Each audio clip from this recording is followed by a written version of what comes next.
Welcome. In front of me I have KOSPET Tank T3 Ultra 2 and I'm gonna show you how to change the language on this watch.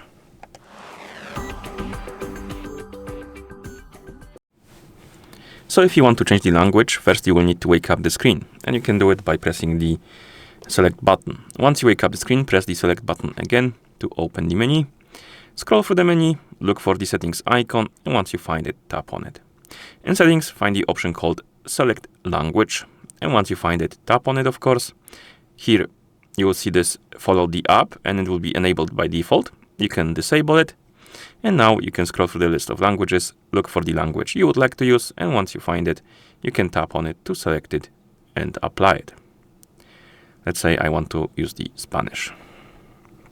As you can see, the language was applied, and then you can press the back button a couple of times to go back to watch face, like this.